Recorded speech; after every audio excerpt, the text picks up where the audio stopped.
ሰላም፣ ይህ የዛናንያ ዩቲዩብ ቻናል ነው። በዛሬው ቪዲዮአችን የምንመለከተው ስለ ኤልሜንቾ ይሆናል።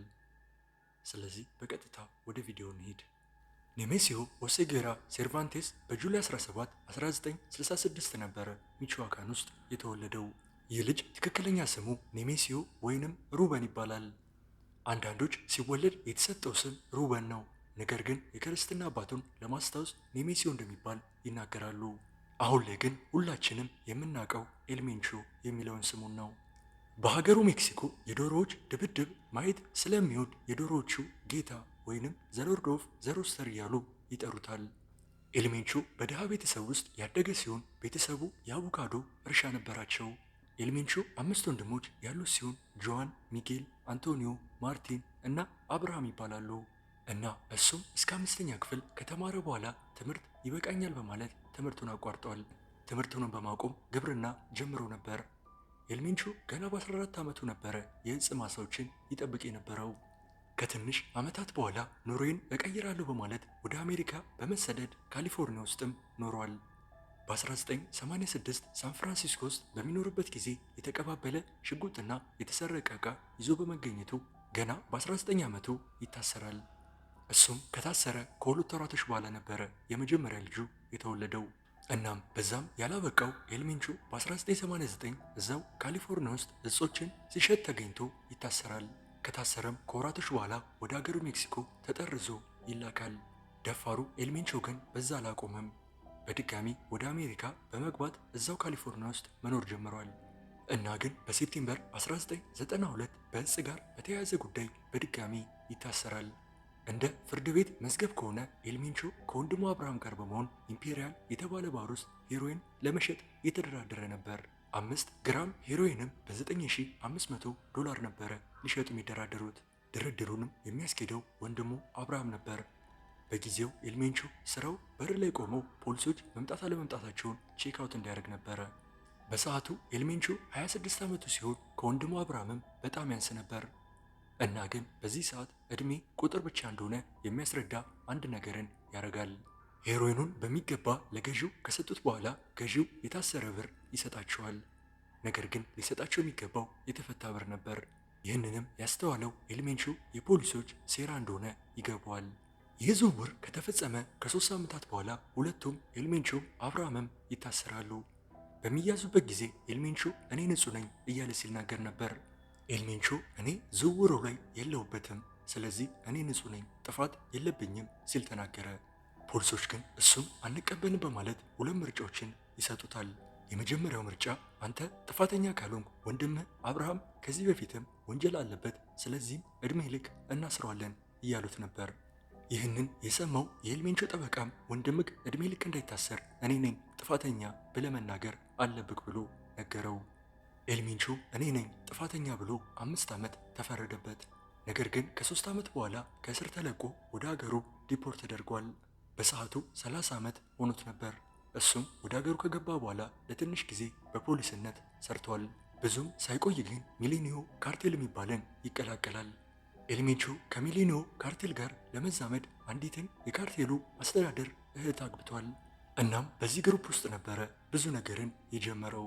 ኤልሜንቾ በዚህ ግሩፕ ውስጥ የጀመረው አርማንዶ ቫሌንሺያ የተባለን ድራግ ሎርድ የሚጠብቁ ቡድኖች ውስጥ ነበር የገባው። ነገር ግን በኦገስት 12 2003 ይህ አለቃው ይታሰራል። በዚህም ጊዜ ታዋቂ ሆነው የሎዜታስ ካርቴል ከገርፍ ካርቴል ጋር በመሆን ሚቾዋካን የሚገኙትን የሚሊኖ ካርቴል ላይ ጥቃት ፈጸሙባቸው። በዚህም የቫሌንሺያ ቤተሰብ ወደ አሊስኮ ተሰደዱ። እዚህ ጋር ካልገባችሁ ኤልሜንቾ ያገባት ሴት የአርማንዶ ቫሌንሺያ እህት ነበረች። ኤልሜንቾም ከሚስቱ ቤተሰቦች ጋር ጓላሃራ ውስጥ መኖር ጀመረ። አሊስኮ እያለ ኤልሜንቾና ሚሊኒዮ ካርቴል ከሲናሎዋ ካርቴል ሰብ ግሩፕ መሪ ከሆነው ኢግናሲዮ ጋር ስምምነት ፈጥረው ነበር። ይህም ሰው የኤል ቻፖ አጋር ነበር። እናም በዚህ አንድነት ምክንያት ኤልሜንቾና ቡድኑ የሲናሎዋ ካርቴሎችን ትዕዛዝ ይፈጽሙ ነበር። እጾችን ያዘዋውራሉ፣ ግድያዎችን ይፈጽማሉ፣ እናም ፋይናንሶችንም ይቆጣጠሩ ነበር ለሲናሎዋ ካርቴሎች። በኦክቶበር 28 2009 የሚሊኒዮ ካርቴል መሪ የሆነው ኦስካር ኦርላንዶ ናቫ ቫሌንሺያ ወይንም ኤሎቦ ታሰረ። ከአንድ ዓመት በኋላ ደግሞ በሜይ 6 2010 ደግሞ ወንድሙ ጆዋን ካርሎስ ወይንም ኤልቲግሬ ታሰረ። እሱም ከታሰረ ከ2 ወራቶች በኋላ ኢግናሲዮ በፖሊሶች ተተኩሶበት ተገደለ። የእነዚህም ዋና ዋና ሰዎች መሞት የሚሌኒዮ ካርቴልን ማፈራረስ ጀመረ። ይህ በሚፈጠርበት ጊዜ ኤልሜንቾ መሪነቱን ለመውሰድ እየተዘጋጀ ነበር። ነገር ግን የሚሌኒዮ ካርቴል ከኦስካር ኦርላንዶና ጆአን ካርሎስ ጋር አብሮ ለረጅም ዓመታት ሰርተዋል ብለው ኤልፒኖ የተባለን ሰው መሪ እንዲሆን መረጡ። አንድ የበላይ አካል ግን እኔ ኤልሜንቾ ነው የምመርጠው ብሎ ተናገረ። ይህም የሀሳብ መቃቃር ይህን ግሩፕ ወደ ለየለት ጦርነት ውስጥ እንዲገቡ አደረጋቸው። በዚህም ይህ የሚሌኒዮ ካርቴል ለሁለት ይከፈላል። የመጀመሪያው ዘሬዚስታንስ ሲባል፣ ሁለተኛው ደግሞ ዘዜታ ኪለርስ ይባላሉ። ዘዜታ ኪለርስን የሚመራው ኤልሜንቾ ነው። ዘሬዚስታንስ የተባሉ ቡድኖች ዘዜታ ኪለርስን እናንተ ናችሁ ኦስካር ኦርላንዶን ለፖሊሶች አሳልፋችሁ የሰጣችሁት ብለው መወንጀል ጀመሩ። እኚህም ሁለት ቡድኖች በሃሊስኮ እጻቸውን ለመሸጥ መዋጋት ጀመሩ። በመጨረሻም የኤልሜንቾ ቡድን አሸንፎ ምዕራባዊ ሜክሲኮን የራሳቸው አደረጉ። ስማቸውንም በመቀየር ሃሊስኮ ኒው ጄኔሬሽን ካርቴል ብለው ሰይመውታል። እና ይህንንም ግሩፕ ኤልሜንቾ እየመራው ከትንሽ የሰፈር ውስጥ ግሩፕ ወደ ትልቅ የካርቴል ቡድን ይቀይረዋል። ዋና የሥራ ቦታ የሆነችውን ሃሊስኮንም ከሎዜታስ እያጸዳ የሜት ንግዱን ያጧጥፎ ጀመር። ከፈረንጆቹ 2014 እስከ 2016 ባለው ጊዜ በሜክሲኮ ውስጥ ከሜክሲኮ ሲቲ ውጪ ሁሉም ቦታ በሚባል ቦታ ሃሊስኮ ኒው ጄኔሬሽን ስልጣን ነበረው። ሃሊስኮ ኒው ጄኔሬሽን ካርቴል በአጭሩ ሲጄኤንጂ ይባላሉ። እናም ከዚህ በኋላ ሲጄኤንጂ እያልኩ ነው የምነግራችሁ። የኤልሜንቾ ትልቁ ንግድ ሜታፌታሚንና ኮኬን ናቸው። በዚህም ኤልሜንቾ ሲጄኤንጂን በሜክሲኮ ውስጥ ትርፋማው የወንጀል ግሩፕ እንዲሆኑ አድርጓቸዋል። በአጠቃላይ የኤልሜንቾ ግሩፕ ወደ 50 ቢሊዮን ዶላር እንዳላቸው ይነገራል። ይህንንም ስኬቱን ከጫፍ ያደረሰው ከሚስቱ ወንድም አቢጌል ጋር በመሆን ነበር። ነገር ግን አቢጌል በፈረንጆቹ ፌብሩዋሪ 28 2015 በሜክሲኮ ባህር ኃይሎች ሊያዝ ችሏል። በኦገስት 25 2012 የሜክሲኮ ፌዴራል ፖሊስ ከአንድ ሰው ቲፕ ይሰጣቸዋል። እነሱም ወደ ተባሉበት ቦታ አቅንተው ከሲጄኤንጂ ጋር ተኩስ የተለዋወጡ ሲሆን 6 የሲጄኤንጂ አባላቶችንም መገደላቸውን ተናግረዋል። እነሱም በዚህ ኦፕሬሽን ኤልሜንቾን እንደያዙት ተናገሩ። ነገር ግን የሜክሲኮ መንግስት እንዳልተያዘ ተናገሩ። ኤልሜንቾም እንዳይያዝ ሲጄኤንጂ ዋና ዋና ቦታዎች ላይ ወደ 37 መኪናዎችን አቃጥለዋል። ፖሊሶች ለመሄድ እንዲቸገሩ ነበረ። በዚህም የገቡት ፖሊሶች ከከተማው መውጣትም ሆነ መግባት ተሳናቸው። ከጥቃቱ በኋላ የሜክሲኮ መንግስት ኤልሜንቾ እዛ እንደነበረ እና ግን እንዳመለጣቸው ተናገሩ። በማርች 19 2015 በሃሊስኮ የሲጄኤንጂ ቡድን የሜክሲኮን ፌዴራል ፖሊስ ላይ ጥቃት ከፈቱባቸው። በዚህም 5 ፖሊሶች፣ 3 ሲቪሊያን እና 3 የሲጄኤንጂ አባላቶች ተገደሉ። ይህንን ድንገተኛ ጥቃት የፈጸሙት በዛው አካባቢ ኤልሜንቾ ሚቲንግ ላይ ስለነበረ ነው። በማርች 23 የኤልሜንቾ የቅርብ ጓደኛ የነበረው ኢልግሪንጎ በሜክሲኮ ፌዴራል ፖሊሶች ተተኩሶበት ተገደለ። በዚህም የተናደደው ኤልሜንቾ ሲጄኤንጂ የሜክሲኮ ፌዴራል ፖሊሶች ላይ ጥቃት እንዲከፍቱ አዘዛቸው። ከዛም በኤፕሪል 6 የሲጄኤንጂ ቡድን መንገድ ላይ መኪና አንድደው ከፊት የሚመጣውን የሃሊስኮ የፖሊሶች ብርጌድ ላይ የደፈጣ ጥቃት በመፈጸም 15 ፖሊሶች ሲገሉ 5 ደግሞ አቆሰሉ። ይህም ጥቃት በጊዜው በሜክሲኮ ፖሊሶች ላይ የተቃጣ ትልቁ ጥቃት ተብሏል። በዛኑ ቀንም ሚጌል የተባለን የፖሊሶች ቺፍ ገድለዋል። ከወር በኋላ በሜይ 1 2015 የሜክሲኮ መንግስት ኦፕሬሽን ሃሊስኮ ሚል ካምፔን በማዘጋጀት መሪያቸው ኤልሜንቾን ለመያዝ ፕላን አወጡ። ኦፕሬሽኑ በሚፈጸምበት ቀን ኤልሜንቾ ቶናያ የምትባል ቦታ እንዳለ ታወቀ። እነሱም ወደዛ ቦታ በኃይል ሄደው ሊይዙት ቢሞክሩም ከሲጄኤንጂ ጋር ተፋጠጡ። እነሱም ከተፋጠጡ በኋላ ተኩስ ተለዋወጡ። በዚህ ጊዜ ኤልሜንቾ እዛው ተደብቆ ነበር።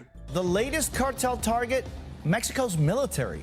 The Jalisco New Generation cartel took the fight to the next level, shooting down a military helicopter with a rocket-propelled grenade. ኤልሜንቾ በሚደበቅበት ሰዓት የኤልሜንቾ ሰዎች የሜክሲኮን የወታደሮች ሄሊኮፕተር በሮኬት መቱ። በዚህም ጥቃት 9 ወታደሮች ተገደሉ። ጦርነቱም በብዙ የሃሊስኮ ሰፈሮች ላይ ተቀጣጠለ። መሪያቸው እንዲያመልጥም ሲጄኤንጂ 39 ባሶችን፣ 11 ባንኮችን፣ 16 ጋዝ ማደያዎችን አንድደዋል። በዚህም ግርግር ኤልሜንቾ ሊያመልጥ ችሏል። የሜክሲኮ መንግስት ኤልሜንቾ ሃሊስኮ ውስጥ እንደሚኖር ቢያውቁም ግን አንድ ቦታ ብቻ እንደማይቀመጥም ያውቃሉ። ለማምለጥ እንዲመቸውም ጉዞውን በተራራማ ቦታዎች ላይ ነበር የሚያደርገው። የጦር ኃላፊዎች እንዳሉት ኤልሜንቾ 2 የሴኩሪቲ ሰርክሎች ያሉት ሲሆን የመጀመሪያው ሰርክል ውስጥ ያሉት የድሮ ወታደር አባላቶች በነበሩ ቅጥር ነፍሰ ገዳዮች የሚጠበቅ ነው። ሁለተኛው ሰርክል ደግሞ ብዛት ያላቸው ሲሆን አጠራጣሪ ነገር ሲኖር ለመጀመሪያው ሰርክል ተናግረው ኤልሜንቾን ይጠብቁት ነበር። ኤልሜንቾ እንደ ኤል ቻፖና ሌሎች የዕፅ አዘዋዋሪዎች የተጋነነ የአኗኗር ዘይቤ የሌለው ሲሆን ኖርማል የተባለ ላይፍ ስታይል ነበር የሚኖረው። የሜክሲኮ መንግስት በሴፕቴምበር 27 2011 ኤልሜንቾ የት እንዳለ ለጠቆመ ማንኛውም ሰው 2 ሚሊዮን የሜክሲካን ብር እንደሚሰጡ ተናገሩ። ከአንድ ዓመት በኋላ ደግሞ በኦገስት 15 2018 ብሩን ከፍ በማድረግ 30 ሚሊዮን የሜክሲካን ብር አድርገውታል። በዛኑ ዓመትም አሜሪካ እሱን ላገኘልኝ 10 ሚሊዮን ዶላር ወረታውን እከፍላለሁ አለች። ይህም ብር በዕፅ ኢንዱስትሪ ላይ ለአንድ ሰው የወጣ ትልቁ ብር ነው። ከ7 ዓመታት በኋላ ደግሞ ብሩን 15 ሚሊዮን ዶላር አድርገዋለች። በማርች 2017 ኤልሜንቾ ኤል ቾሎ የተባለን የሲጂኤንጂ የቀድሞ አባሉን እንዲገደል ትዕዛዝ አስተላለፈ። ኤል ቾሎ ሲጂኤንጂን በመተው ኑዌቫ ፕላዛ ካርቴል በመቀላቀሉ እና ኤል ኮሎምቢያኖ ላይ የግድያ ሙከራ ፈጽሟል በመባሉ ነበር ይገደል የተባለው ትዕዛዝ የወጣው። በዛ ሰዓት ሲጂኤንጂን ከመጀመሪያው ጀምሮ አቋቁሟል የሚባለው ኤሪክ ቫሌንሻ ሳላዛር ከኤልሜንቾ በመነጠል በኑዌቫ ፕላዛ ካርቴል ውስጥ የበላይ አካል መሆን ችሏል። ኤሪክም ከኤል ቾሎ ጋር በመሆን ኤልሜንቾን ለመግደል ተነሱ። ግን በሚያሳዝን ሁኔታ ኤል ቾሎ በማርች 18 2021 ሬሳው በላስቲክ ተጠቅልሎ ፓርክ ውስጥ ተገኝቷል። ኤልሜንቾ በዙሪያው የሚያደርገው የራሱን የቤተሰቡን አካላቶችና የስጋ ዘመዶቹን ነው። የኤልሜንቾ ዘመድ ሆኖ ካርቴል ውስጥ ስልጣን የሌለው የለም ማለት ይቻላል። ኤልሜንቾ 3 ልጆች ያሉት ሲሆን ሚስቱም ነበረች የሲጂኤንጂን ፋይናንስን የምትቆጣጠረው። በሱ ቢዝነስ ውስጥ ሚስቱ፣ ልጁ፣ የክርስትና ልጁ ማን ልበላችሁ ሁሉም ሰው በሚባል መልኩ ዘመዱ ከሆነ እሱ ስራ ውስጥ ይገባል። በዚህ ምክንያት ያልታሰረ የኤልሜንቾ ዘመድ የለም ማለት ይቻላል። ለዚህ ትልቅ ቦታ መድረሱ ሚስቱ ዋነኛ ተዋናይ ነበረች እና በአሁን ጊዜ ላይ ኤልሜንቾ በመሞቱ ማን ነው የእሱን ስልጣን የሚወርሰው የሚለው ነገር ብዙዎችን እያሳሰበ ይገኛል። ወንድሙ አብርሃምም በቅርቡ መታሰሩ ስለማይቀር እሱም አይሆንም ይባላል። የእንጀራ ልጁ የሆነው ኤልፒሎን ሌሎችን የመምራት ምንም አቅም እንደሌለው ይታመናል። አንዳንዶች የሴት ልጁ ባል ስልጣኑን ይወርሳል የሚሉ ወሬዎች አሉ። ነገር ግን እስካሁን ስልጣኑን ማን ይረከባል የሚለው ነገር አልታወቀም። በፈረንጆቹ 2020 ዓ.ም ላይ ኤልሜንቾ የኩላሊት በሽታ እንዳጋጠመውና ለሕክምናውም እንዲሆን አካባቢው ላይ ሆስፒታል እንዳስገነባ ይነገራል። እና ግን በዛ ሰዓት ብዙ ሰዎች ከእይታ ጠፍቶ ስለነበረ ሞቷልና በጠና ታሟል የሚሉ ወሬዎችን አስጀምረው ነበር። ነገር ግን እሱ ነገር ሊታወቅ አልቻለም። ነገር ግን አሁን ላይ በፌብሩዋሪ 22 2026 እንደተገደለ ሙሉ ለሙሉ ማረጋገጫ አለ። ጥቃቱንም የፈጸሙት የሜክሲኮ የአየር ኃይልና እግረኛ ጦር ናቸው። እነሱም ከአሜሪካ እርዳታ ጋር በመሆን ሊገሉት ችለዋል። እናም በሱ መሞት የተናደዱት ሲጂኤንጂ ቡድኖች ሜክሲኮን ወደ ለየለት የጦር ቀጠና እየቀየሯት ይገኛሉ። እነሱም በአለቃቸው መሞት መንገድ እየዘጉና መኪናዎችን እያቃጠሉ ይገኛሉ። እዚህ ጋር የኔ ሀሳብ የሚሆነው ይህ ሰው በዚህ ሰዓት ባይሞት ጥሩ ነው ባይነኝ። ምክንያቱም አሁን ላይ ጥሩ ሰዓት አይደለም። አሁን ላይ አሜሪካ ደቡብ አሜሪካኖችን ወደ ሀገራቸው እያባረረች ትገኛለች። ከደቡብ አሜሪካኖች ውስጥ ደግሞ ሜክሲኮ አንዷ ነች። በዚህ ሰዓት ከአሜሪካ ተባረው ቀጥታ ወደ ሀገራቸው ቢገቡ ምን ሊያጋጥማቸው እንደሚችል ምንም ጥርጥር የለውም። እና ከዛ በተጨማሪ ደግሞ ሲጂኤንጂ በቀጥታ ከመንግስት ጋር ሲዋጋ ሌሎች ካርቴሎችም ከጀርባቸው መነሳታቸው ማይቀር ነው። ስለዚህ እንደ ፈራጅ ከዚህ ስንሆን ሜክሲኮ ጥሩ ላይ ነች ልንል እንችላለን። መንግስትም ጥሩ ሰርቷል ልንል እንችላለን። ነገር ግን እዛ ላሉት ሜክሲኮዋኖች ትልቅ ጭንቀት ውስጥ ናቸው። ምክንያቱም ሲጂኤንጂ ተወገደ ብለው በጠበቁበት ጊዜ ሌላ ካርቴል መነሳቱ ማይቀር ነው። ነገር ግን መንግስት እዚህ ላይ ጠንከር ብሎ ሙሉ ለሙሉ ማስወገድ ከቻሉ ትልቅ ነገር ይፈጠራል እና አሁን ላይ እንደ ድሮ ወደ ኋላ ሳያፈገፍጉ በቀጥታ ከነሱ ጋር ተዋግተው ካሸነፉ እንደ ኤል ሳልቫዶር ሀገራቸውን መቀየር እንደሚችሉ ሙሉ ለሙሉ እርግጠኛ ነኝ። በመጨረሻም የግለሰብ መሞቱ የተረጋገጠው አንድ ፎቶ በመለቀቁ ነው። ፎቶውም የኤልሜንቾን ሬሳ የሚታይበት ነው። ፎቶውም ትክክለኛ እንደሆነ ብዙዎች አረጋግጠውታል። ኤልሜንቾ ሊያዝ የቻለው በአንድ የፍቅር አጋሩ እንደሆነ እየተነገረ ይገኛል እና እሷም ነች ለፖሊሶች የት እንዳለ ተናግራ በፖሊሶች እንዲገደል ያደረገችው። ይህንንም አንድ የሜክሲኮ ጦር ኃይል ተናግሯል እና ሁላችንም ለሜክሲኮ ጸሎታችንን እያደረግን የዛሬው ቪዲዮአችን ይህን ይመስል ነበር። እስከ ወዲያኛው መልካም ጊዜ። ፒስ አውት።